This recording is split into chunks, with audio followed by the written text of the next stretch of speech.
మీరు credit card వాడుతున్నారా? అయితే బిగ్ అలర్ట్! జూలై 15 నుంచి కొత్త రూల్స్ రాబోతున్నాయి. ఈ రూల్స్తో చాలా వరకు వడ్డీల భారం పెరగనుంది. ముఖ్యంగా ఎస్బీఐ క్రెడిట్ కార్డు వినియోగిస్తున్న వారికి ఈ కొత్త రూల్స్ వర్తిస్తాయి. దీంతో బిల్లు చెల్లింపుల భారం రెట్టింపు కానుంది.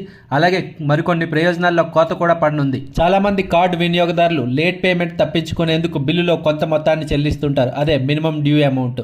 అయితే జూలై 15 నుంచి ఈ కనీస మొత్తం లెక్కించే విధానాన్ని ఎస్బీఐ మార్చనుంది. ఇకపై మినిమం పేమెంట్ మొత్తాన్ని లెక్కించేటప్పుడు జీఎస్టీ, ఈఎంఐ, ఫీజులు, ఇతర ఛార్జీలతో పాటు మిగతా అవుట్ స్టాండింగ్పై 2% కలపనున్నారు. ముఖ్యంగా చెప్పాలంటే కనీస చెల్లింపు మొత్తాన్ని ఎక్కువగా చెల్లించాల్సి ఉంటుంది లేదా బకాయిలు పెరుగుతుంటాయి. దీనివల్ల వడ్డీ రేట్లు ఇంకాస్త భరించాల్సి ఉంటుంది. కార్డు వినియోగదారులు చెల్లించే మొత్తాన్ని సర్దుబాటు చేసే విధానం కూడా జూలై 15 నుంచి మారనుంది. ఇక నుంచి మీరు చేసే ఏ చెల్లింపు అయినా మొదట జీఎస్టీ కింద తీసుకుంటారు. ఆ తర్వాత ఈఎంఐ, తర్వాత ఛార్జీలు, ఫైనాన్స్ ఛార్జీలు, బ్యాలెన్స్ ట్రాన్స్ఫర్ల కింద సర్దుబాటు చేస్తారు. చివరకు రిటైల్ షాపింగ్ కోసం చేసిన ఖర్చులు లేదా నగదు విత్డ్రా చేసుకున్న మొత్తానికి తీసుకుంటారు. అంటే మీరు ఛార్జీలు కానీ వడ్డీ కానీ చెల్లించకపోయి ఉంటే ముందు మీరు చేసే చెల్లింపుల నుంచి వాటిని కట్ చేసుకుంటారు. అప్పుడు మీరు బిల్లులో కొంత మొత్తమే చెల్లించినట్లు అవుతుంది.